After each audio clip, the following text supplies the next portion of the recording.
Comitato Tecnico Strategico della Regione ha presentato i primi progetti per iniziare a creare l'economia del Veneto del futuro. La Regione mira anche a ridurre la dipendenza dall'estero. La pandemia è stata una mazzata, ora cercalo bollette. Le piscine non possono sopravvivere, per questo domenica chiuderanno i battenti in segno di protesta. 6 denunce, fucili, munizioni e sequestro di 24 esemplari di animali morti è l'esito di un'operazione dei carabinieri CITES per reprimere fenomeni di bracconaggio nella laguna di Venezia. Si terrà domani in prefettura la cabina di regia sul Mose con tutti gli attori protagonisti, una riunione richiesta dalle imprese per la ripresa dei lavori. Il presidente di ANCI Veneto Mario Conte ha condiviso l'appello al governo affinché intervenga perché lo switch off di marzo non escluda dalla visione dell'informazione locale oltre 1 milione di veneti.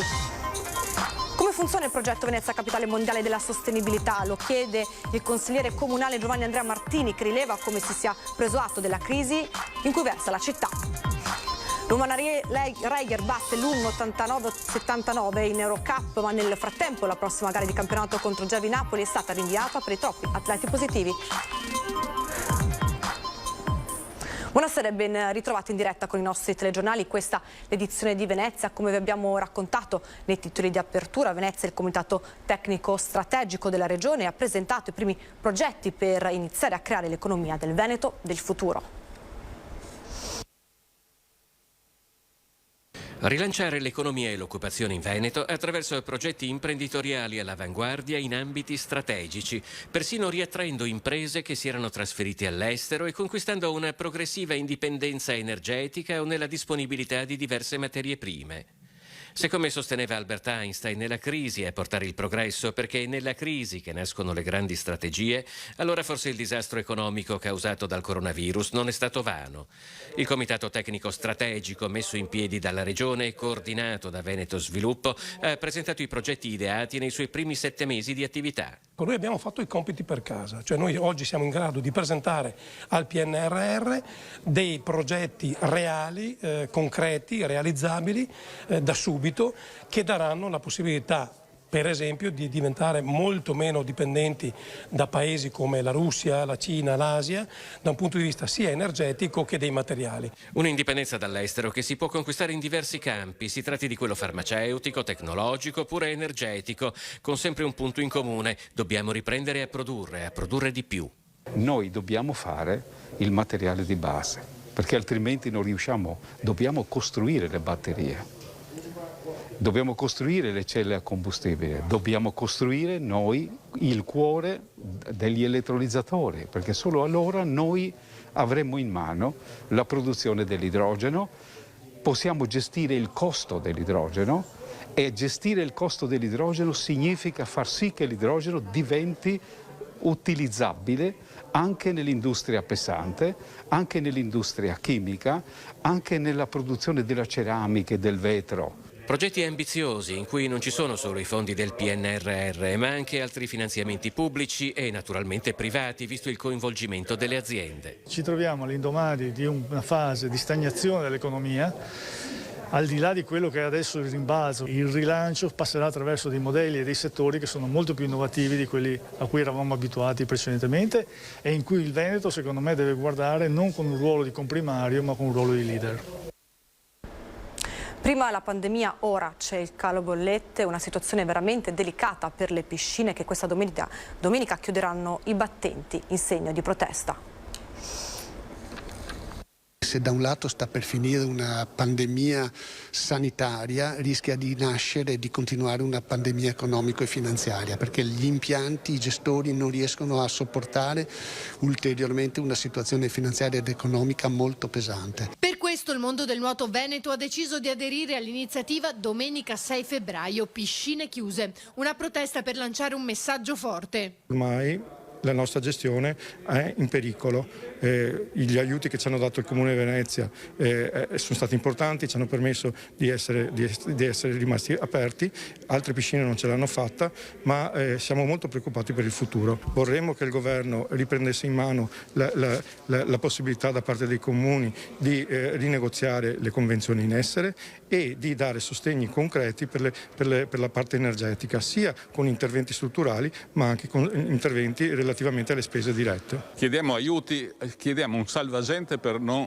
annegare, ma fatto questo chiediamo di più, chiediamo che si pensi allo sport per quello che si dice, tutti dicono dei suoi valori sociali, educativi, sanitari, preventivi, tutti parlano bene del nuoto, adesso aspettiamo fatti concreti a livello nazionale e regionale. Bollette alla mano, i costi sono lievitati e non si potrebbero sostenere nemmeno riuscendo a lavorare nuovamente a pieno regime. Con questo livello arrivano a superare 60 e oltre % dei costi complessivi. E in un bilancio di un impianto è assolutamente impossibile riuscire con i ricavi a ottenere il riequilibrio di questi costi. E aumentare abbonamenti e tariffe penalizzerebbe solamente le famiglie, senza contare che nelle piscine vige la sicurezza. Nella storia non è mai successo che sia stato individuato all'interno di un impianto natatorio un focolaio di Covid, e questo dovuto al fatto, alle attenzioni che noi abbiamo nella gestione, alla presenza del cloro nell'acqua nei nostri impianti, che sembra essere riconosciuto avere un valore di difesa contro questo virus. Parliamo invece adesso di bracconaggio, 6 denunce, 2 fucili, 9.730 munizioni sequestrate e 24 esemplari di animali morti. È l'esito di un'operazione condotta dai carabinieri CITES in collaborazione con le associazioni CAPS e l'IPU, mirata a reprimere fenomeni di bracconaggio nella laguna di Venezia e nel delta del Po. I controlli dei militari forestali si sono concentrati anche all'interno delle valli e aziende faunistiche venatorie e hanno posto particolare attenzione alla tracciabilità della selvaggina asservita all'interno degli esercizi di ristorazione, rilevando in particolare che uno di questi proponeva ai clienti pietanze a base di specie protette, tra cui alzavole non commercializzabili ai sensi della legge quadro sulla caccia. Passi avanti invece importanti per la ripresa dei lavori del Mose. Praticamente tutte le imprese hanno sottoscritto l'accordo che dovrebbe evitare il fallimento del consorzio Venezia Nuova. Domani pomeriggio convocata la cabina di regia. È stata convocata per domani pomeriggio alle 15 in prefettura a Venezia la cabina di regia sul Mose. La riunione si terrà per alcuni in presenza a Cacorner, per altri attraverso un collegamento online, ma ci saranno tutti gli attori protagonisti. Una riunione richiesta proprio dalle imprese che dovrebbe preludere la ripresa imminente dei lavori. Ci risulta siano state raggiunte e ottenute praticamente tutte le firme necessarie da parte dei creditori del Venezia Nuova e quindi nella sostanza l'accordo è praticamente completo. Mancano a questo accordo alcuni pareri di organi di controllo dello Stato, in particolar modo quello della Corte dei Conti. Sappiamo tutti quali possono essere i tempi che vengono richiesti dagli apparati, dalle strutture statali, come ad esempio la Corte dei Conti, e non vorremmo che queste ultime attività, questi ultimi elementi necessari al perfezionamento dell'accordo rappresentassero un elemento ostativo. Il raggiungimento dell'accordo resta però la condizio sine qua non per vedere la luce in fondo al tunnel, perciò dalla cabina di regia ci si attende la fumata bianca o perlomeno una svolta positiva. Come imprese impegnate nei lavori di ultimazione dell'opera abbiamo chiesto nei giorni scorsi al prefetto di convocare il tavolo della cosiddetta cabina di regia, dove sono presenti tutti i soggetti interessati all'ultimazione dei lavori e dell'opera e quindi anche al perfezionamento di questo accordo che, vale sempre la pena ricordarlo, rappresenta lo strumento indispensabile per salvare dal fallimento il consorzio Venezia Nuova e di conseguenza consentire appunto l'ultimazione dei lavori. Torniamo a parlarvi di un argomento a noi molto vicino, il passaggio alla televisione digitale e le forti preoccupazioni delle emittenti locali. Il presidente ANCI Veneto Mario Conte ha condiviso l'appello al governo affinché intervenga perché lo switch off di marzo non escluda dalla visione dell'informazione locale oltre 1 milione di utenti veneti. L'appello che le TV locali fanno al governo trova anche il supporto dei comuni veneti e di ANCI Veneto, che chiede appunto al governo di dedicare maggior spazio in quella che è la distribuzione delle bande destinato alle TV locali. Si unisce anche il presidente di ANCI Veneto Mario Conte alla richiesta al governo di intervento urgente per consentire la sopravvivenza delle emittenti locali del Veneto, che da marzo rischiano di vedersi oscurare a causa del nuovo switch off in un'ampia porzione di territorio regionale. Quelle TV locali attraverso le quali passa l'informazione, quella quotidiana, delle istituzioni che tengono costantemente aggiornati i nostri cittadini. Con questo cambio di banda si rischia che alcuni territori restino completamente isolati dall'informazione locale e soprattutto si vanno a mettere in difficoltà le TV che vedono mettere anche a rischio i posti di lavoro. Dopo il sindacato regionale dei giornalisti e l'SLC-CGIL, anche l'ANCI manifesta tutta la sua preoccupazione per le emittenti venete, che in una lettera congiunta hanno chiesto al ministro dello sviluppo economico Giancarlo Giorgetti di prevedere nella legge di conversione del decreto mille proroghe poteri di intervento all'Agicom per salvaguardare l'informazione locale. Mi auguro che una soluzione sia trovata in modo tempestivo, conclude Conte, perché le televisioni locali sono un patrimonio e un presidio che va difeso e tutelato. Svolgono un ruolo sociale importantissimo per i nostri territori. Come funzionerà il progetto Venezia Capitale Mondiale della Sostenibilità? Chiederlo al consigliere comunale Giovanni Andrea Martini.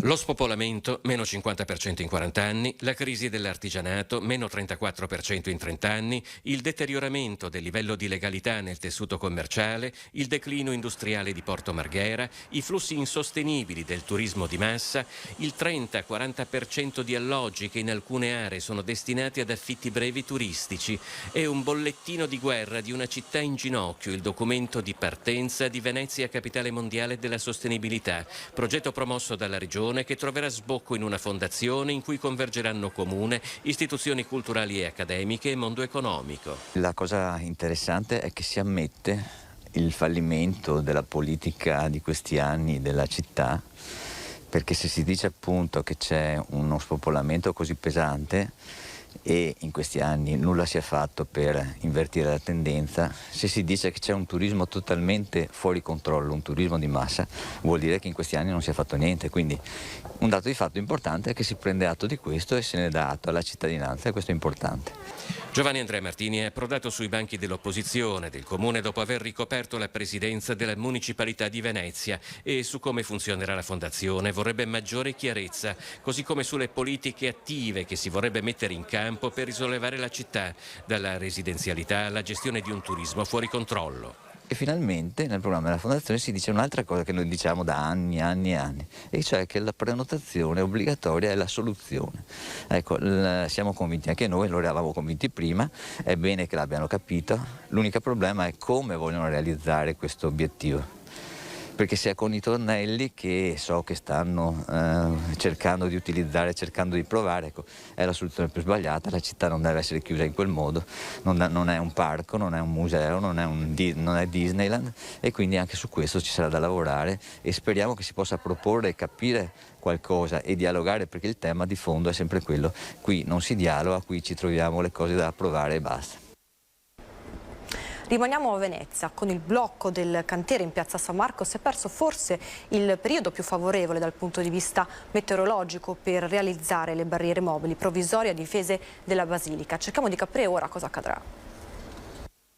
La prossima settimana si dovrebbero concludere finalmente le indagini della soprintendenza per capire, dal punto di vista archeologico, se nel sottosuolo a ridosso della Basilica in piazza San Marco vi siano reperti di rilevante importanza storica. Noi speriamo che finalmente questa situazione si porta a compimento e le indicazioni che abbiamo avuto in questi giorni è che dalla prossima settimana potrebbero riprendere il lavoro. Quando ci dicono potrebbe, siamo subito fortemente allarmati, perché ormai il discorso della capacità di portare a compimento questa difesa della Basilica non ha trovato la tempestività di cui la Basilica ha assolutamente bisogno. Se dovessimo aspettare fino a metà marzo vuol dire che aspettiamo un altro mese e mezzo di disastri per la Basilica. speriamo che finalmente tutti quelli che ci vogliono bene davvero ci diano una mano per salvare la Basilica di San Marco. Per realizzare le barriere mobili provvisorie che dovrebbero difendere la cattedrale di San Marco dall'alta marea, si è comunque perso il periodo migliore e meno insidioso dal punto di vista del meteo per poter lavorare. Questo dispiace molto di più, proprio perché questo poteva essere il periodo dell'anno in cui si poteva lavorare meglio e ottenere i migliori dei risultati. Nella realtà, anche in questo periodo, che non ci sono state le acque alte, la salsedine ha continuato a erodere i pavimenti, le colonne ed il tutto che è all'interno della basilica. E Maurizio Agosti, grande cerimoniere del Carnevale di Venezia, vedendo ballare il pubblico dentro il teatro al Festival di Sanremo, ha denunciato con parole forti una disparità di trattamento. Il principe delle notti veneziane, Maurizio Agosti, gran maestro di cerimonie del Carnevale di Venezia, non le manda a dire. È rimasto ferito vedendo che al Teatro Ariston, per l'apertura del Festival di Sanremo, il pubblico potesse ballare, mentre fuori le discoteche e tutto il mondo dell'intrattenimento sono fermi. Sono alla stazione centrale di Milano. La vita è sempre un grande viaggio alla ricerca di lavoro, dignità, curiosità. E la scena di ieri sera, Festival di Sanremo, è stata veramente avvilente e frustrante. Per ciò che riguarda l'ambiente dell'entertainment, mi sono sentito ferito dal fatto che questa sorta di necrofilia grottesca di certi conduttori e della televisione generalista non si renda conto dello stato di sofferenza delle discoteche e il fatto di incitare a ballare in un luogo che non è deputato a quello, come se non ci fosse nessun problema, problemi che fanno soltanto a noi, è stato veramente fastidioso. Sul Festival di Sanremo arriva perciò una bordata. La notte ha portato consiglio, nel senso che ha ammorbidito i toni, ma la sostanza non cambia. Denunciata una disparità di trattamento. Ho postato subito un messaggio su Facebook abbastanza forte, adesso a ragion veduta dico tutto sommato alla fine chi se ne frega. Sanremo è diventato ormai un teatrino piuttosto grottesco della società italiana allo sbando, per cui tutto sommato non mi importa, però mi dà fastidio che lì si possa fare quello che non possiamo fare noi, che siamo capaci di farlo nei posti giusti, quindi insomma, potevano farne a meno. E sull'onda emozionale che in queste ore sta attraversando il paese per la scomparsa di Monica Vitti c'è il ricordo commosso del presidente della Biennale di Venezia, Roberto Cicutto. Saranno celebrati sabato alle 15 a Roma nella Chiesa degli Artisti i funerali di Monica Vitti. In queste ore un'onda emozionale sta attraversando il paese che le rende omaggio. E c'è il ricordo del presidente della Biennale di Venezia Roberto Cicutto, che, da sempre uomo di cinema, nel suo precedente incarico come presidente dell'Istituto Luce Cinecittà, fu attore e protagonista di quell'epoca. Come presidente di Luce Cinecittà avevamo dedicato, in collaborazione con Roberto Russo, una bellissima mostra al Teatro di Dioscuri a Roma non tanto tempo fa. Ricordo con particolare emozione un altro momento molto triste, la morte di Marcello Mastroianni. Monica salì su un palcoscenico e lì disse: l'emozione mi impedisce di parlare a voce, leggo una letterina. E questa letterina era invece il segno della malattia che poi avrebbe contrassegnato tutti gli anni che sono venuti dopo, e l'ha fatto con una dolcezza ed una forse consapevolezza che non dimenticherò mai. La fragilità, che già iniziava a manifestarsi, non ne minava dolcezza e consapevolezza. Giorni d'oro poi alla carriera nel 95 qui a Venezia, Monica Vitti. Carriera, ma poi anche con Deserto Rosso, Prince, cioè il film. Allora non so come mai, ma non ricordo di aver visto quel film alla Mostra del Cinema di Venezia.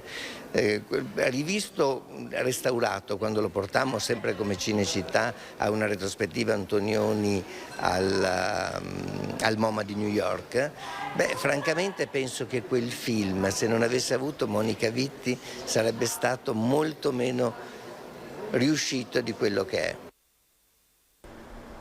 E ora parliamo di sport, in particolare di basket. Dopo la vittoria di ieri sera contro l'Ulm 89-79, l'Umana Reyer arriva all'ennesimo intoppo. Il presidente dell'LBA Gandini ha fatto sapere che la prossima gara di campionato degli Orogranata è stata rinviata in merito alla partita del 6 febbraio contro Gevi Napoli per la sussistenza di un numero di atleti positivi superiore al 35% rispetto a quelli inseriti nella lista dei gruppi atleti. Questa era l'ultima notizia, il telegiornale finisce qui, vi lasciamo alle previsioni meteo. Grazie per essere stati qui con noi, buonasera.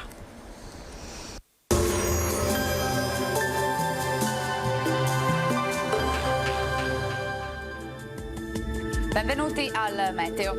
Ancora alta pressione sull'Italia con tempo soleggiato. Venerdì 4 febbraio una debolissima perturbazione sfiora il nostro territorio, ma il nord resta a secco. Vediamo la situazione nel dettaglio.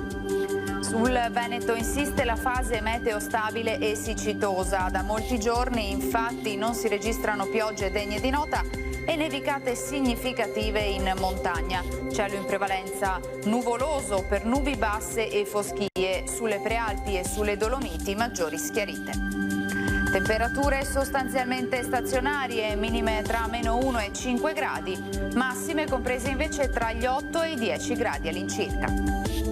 Spostiamoci ora sul Friuli Venezia Giulia, anche in questo caso sarà più soleggiato sui rilievi, altrove frequenti addensamenti, non si escludono poi dei piovaschi su Goriziano e Triestino.